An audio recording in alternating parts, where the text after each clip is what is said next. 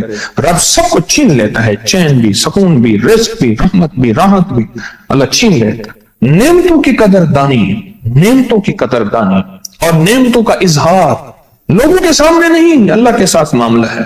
اگر آپ چاہتے ہیں نعمتیں بڑھ جائیں، وہ دولت کی شکل میں، وہ آنکھوں کی، وہ نظر کی، وہ یادداشت کی شکل میں، وہ رزق صحت کی شکل میں، وہ راحت رحمت کی شکل میں، وہ برکت اور خیر کی شکل میں، اگر آپ چاہتے ہیں کہ نعمتیں بڑھ جائیں تو پھر چپ کر کے نا آپ نعمتوں کی کوئی لمحہ دن میں ایسا رکھیں تو سارا دن نعمتیں دیکھیں۔ گاڑی میں بیٹھے ہیں، نعمتوں کا شکر ادا کرنا شروع کر دیں۔ بائک پہ ہیں، نعمتیں، گھر ہیں، نعمتیں، اور بستر گرم ہے، نعمتیں، بستر گرم ہے، نعمتیں، پانی گرم ہے، نعمتیں، آئیں پھر نعمتیں بڑھ جائیں گی اور ایسی بڑھیں گی، ایسی بڑھیں گی